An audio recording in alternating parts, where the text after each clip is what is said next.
In this class we're going to talk about organizational culture and look at how it impacts on a business and how it impacts on the workers and managers within a business.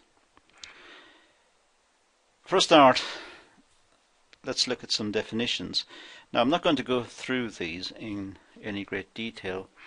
I'd ask you to stop the video and make a note of them. You'll see that many of them are quite straightforward and easy to understand. Just separate out this one, for example, Martin. Well, it simply says that culture seeks to describe those facets of human experience and behaviour that contribute to the difference and similarities in how people engage with their perceived world. It just looks at our human experience and behaviour and sees how we interact with the world. That's roughly what organisational culture is about, what culture is about. Jacques, in 1952, suggests this particular definition. And as I said, I'm not going to spend time going through these, just ask you to stop the video and make a note of them. There's one by Kilman et al., 1985. Culture reflects the ideology, shared philosophies, values, beliefs, assumptions, attitudes, expectations and norms of an organisation. I don't think anything's been left out of that definition. But again, all the words are there, and this is really the province we're working in. We're working in this context of the context of this class with words such as ideologies, shared philosophies, values, beliefs, assumptions, etc. So it's worth stopping the video and making note of that. So under organizational culture refers to the underlying values, beliefs and codes of practice that is involved in shaping up an environment, society, the self-image of members. These are all the characteristics that make it different from other societies. So we have to see the company as a type of society. It's a society with a particular set of objectives and goals, but within that organization there is a culture, there is a way of doing it, doing the job, or a way of doing the processes that are required, and this culture rubs over onto the people who are doing this on a day-to-day basis, and they take values from the outside into the business, and they also take values from the business to the outside. So we just need to respect the idea that there is this cross-fertilization of ideas between the wider culture and this microcosm, the organization in which we work.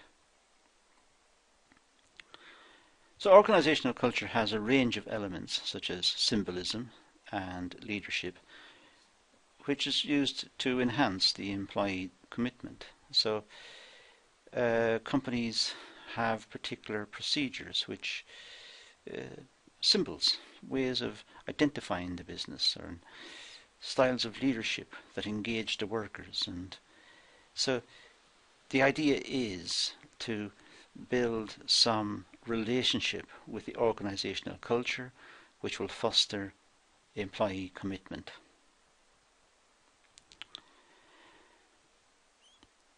This is a very famous writer in this area, Edward Sheehan, professor at the MIT Sloan School of Management, and very well known in the area. Impossible to study this area really without bumping into his work. He developed a model which outlines the foundation of culture. Now, his model is useful in understanding corporate and national cultures. So we intend to have a look at this. The main attributes of the model state that culture can be explained and understood by analysing the core values and assumptions of any culture.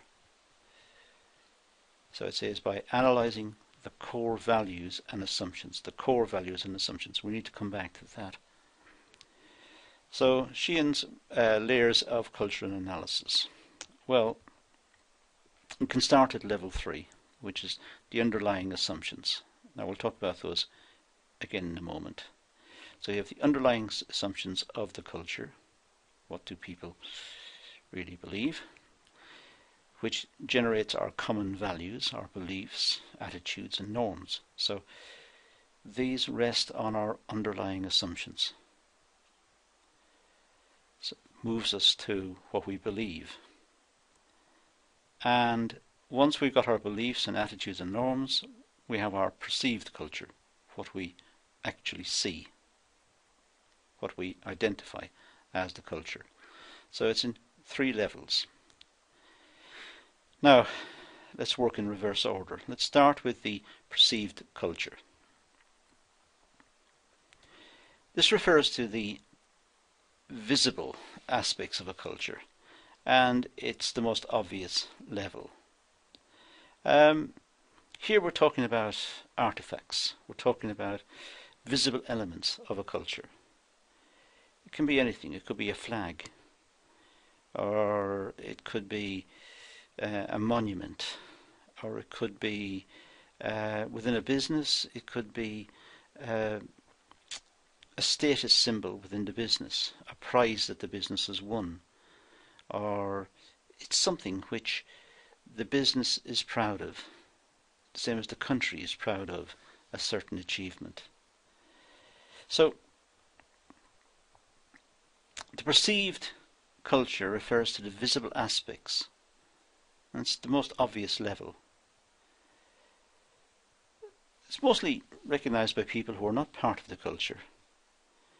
As they belong to a different culture, it's evident to them that there is a difference.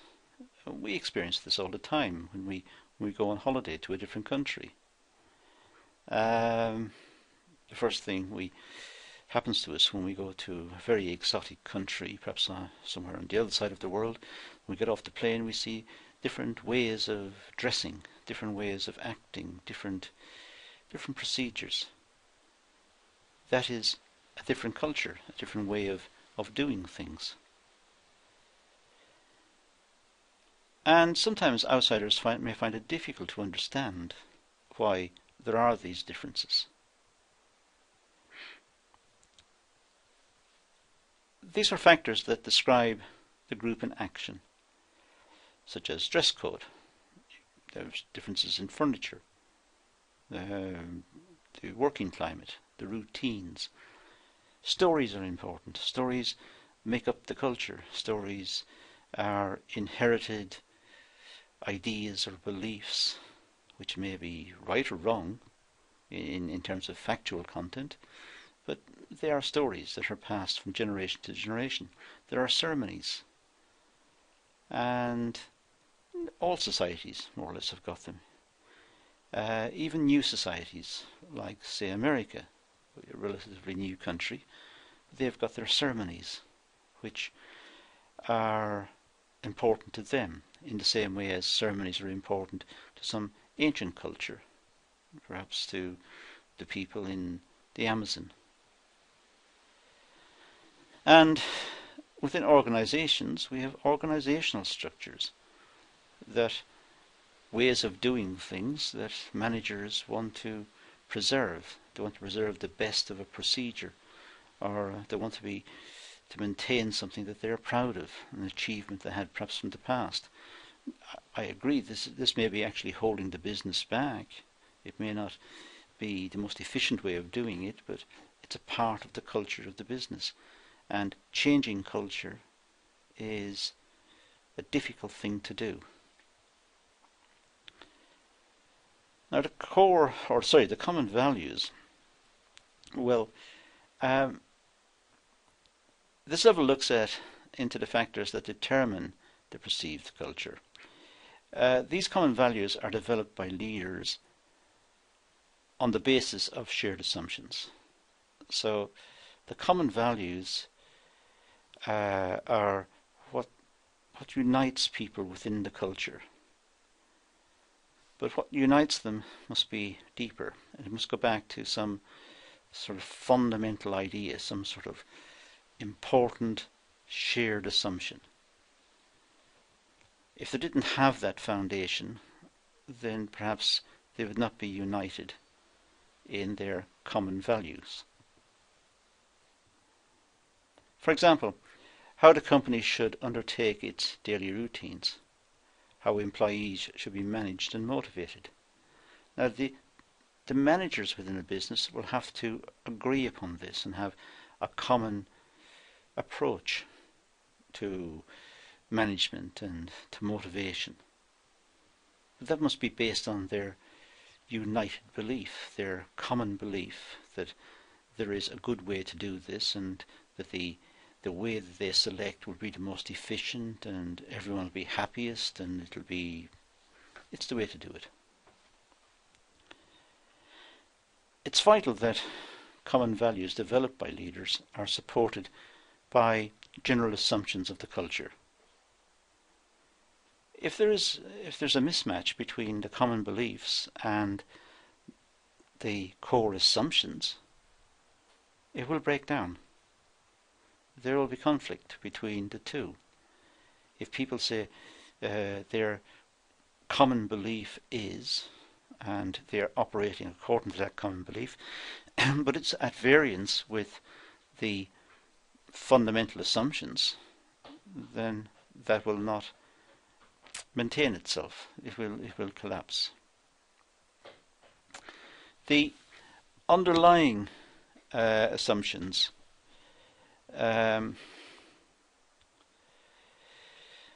these are the shared values within a culture. Individuals have their own underlying assumptions of the world and how it operates. So what we've got is we've got underlying assumptions of how the world operates, and these underlying assumptions will move upwards to give people common beliefs. It's what binds the people together in the culture. So we've got underlying assumptions that are very fundamental to that society, to that particular culture. Underlying assumptions are very important. They're not visible to the individual, nor are they directly related to the individual's behaviour or attitudes.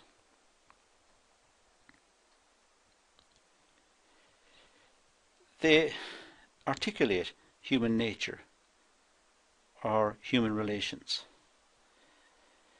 So the underlying assumptions, sometimes they're not fully articulated. Sometimes they're just an accepted set of beliefs. Sometimes they are articulated, maybe articulated in law or in religious books or in company documents or in governmental recommendations. Sometimes it's just understood. It's not written. It's a lex non scripta. It's a non-written law. Perhaps deeply morally held beliefs. Cannibalism is wrong. And it's so wrong, perhaps, that people think it's not even necessary to write it down. So, underlying assumptions, which, whatever the underlying assumptions are of the business or of the country, they generate common beliefs further up, which unite the people into that culture. And moving up further into the perceived areas, it's what we see, which is in terms of dress code, the architecture, the bureaucracies, the procedures. That is the culture that we see. So we can trace it down through three levels: the perceived one, what is commonly held, which is what generates the perceived one. It's how people are united, but they are united upon these underlying assumptions. Now let's look at the effectiveness of the model. Well, Sheehan's model enables managers, leaders to evaluate a culture.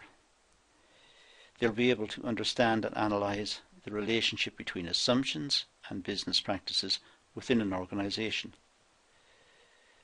So we know now how, if you like, how culture is based, how it emerges. So when we see, let's say, a business, we see how the business is operated. We see how the business is run. We see the symbols of the business. We see the business in practice. The common beliefs held by management is a reflection of the underlying assumptions that they have about how the business should be operated. Once management leaders have an understanding of this model, they can experiment by changing the assumptions. You see, to get a change in the culture, you really got to go back to the assumptions.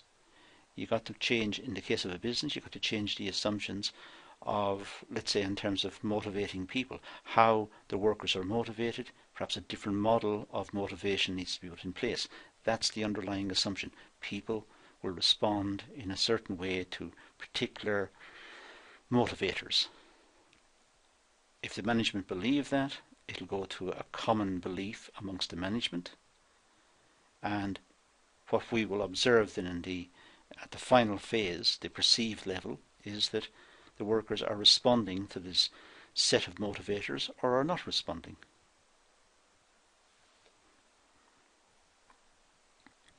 The need to improve efficiency could be the result of competition, regulation, policies, making it necessary to make changes to assumptions for survival and growth. So, in the case of a business, we can imagine the underlying assumptions being constantly reviewed and discussed. In the case of a country or a culture, a wider societal culture, we very seldom negotiate or try to change the underlying assumptions. These are firmly held beliefs based perhaps on tradition or on religious beliefs or whatever. So they tend to be more invariable, whereas with a business they tend to be variable. Okay, so what are the dimensions of a culture? Well, Sheehan again recognized 6 sets of dimensions. These factors determine cultures within an organization. So the first one is regular patterns of behaviour observed within an organisation. This could be done through induction ceremonies in group languages and ritualised behaviour. Group languages means that businesses have their own language. They've got a set of words perhaps which are not used in general parlance, not used in general language. They may talk about specialist components or specialist procedures in work, not common everyday language. So they may have their own language, their own words, their own terms. There may be induction programs which gets them inside the business to show them how the business is run or what the business believes, and that may be something that could be observed. And there's ritualised behaviour, the day-to-day processes, which becomes ritualised. It's the way the business operates. Lunchtime is at 1 o'clock or at 12 o'clock or whatever, and lunchtime will be 1 hour. It's a ritual. It's a rule, but it's ritualised behaviour. The culture is embedded values and beliefs. These are ingrained in the person. The longer the people work for the business, the stronger these beliefs are. And there's a belief that these values are correct. They're the right ones. They represent quality. They represent efficiency. They're the best way of maintaining the business, for maintaining employment, helping themselves, helping their country. So strongly embedded values. The expected norms of an organisation include expected behaviours of individuals. So the norms of the organisation may be to give customers the best satisfaction and to represent the business in a polite and friendly manner, to be helpful, to be seen to be caring about the environment. That could be part of the culture of the business. The rules are instructions given by management of what must be taken into consideration. These rules have to be followed by employees in order to avoid punishment. Well, there must be some discipline within the organisation, but the rules are just codification of what the management consider to be good cultural practice, good practice within the business, reflecting sound underlying assumptions, getting shared values, and then in the final phase producing an output that everyone can be proud of and is delivered with a smile and good customer relations management. And so the rules are written or broadly understood sets of instructions so that everybody moves in the same direction. The philosophy can be defined as the underlying beliefs that individuals have about people. Philosophy tends to relate to the values of managers who run the organisation. Well, they must believe management and workers must have certain sets of beliefs about the belief sets of other people, and they must be able to accommodate those. They must be able to facilitate differences, at the same time meeting the challenge of delivering a quality product. Lastly, the climate within the organisation. This is made up by such things as the buildings, the management styles, the recreation facilities, the canteen facility, the design of the building, the design of the offices, the design of the plant. It all reflects somebody's thinking. It wasn't haphazardly designed. It was put there with a purpose. And that reflects the organisation of the cultural organisation of the business. So what have we got out of this session? Well, I think the big model was the Sheehan's model, the 1958 model, looking at this three-tier development of organisational culture. And what we've done from there on is discuss these in quite a lot of detail. So I think that concludes this class, and thank you for watching.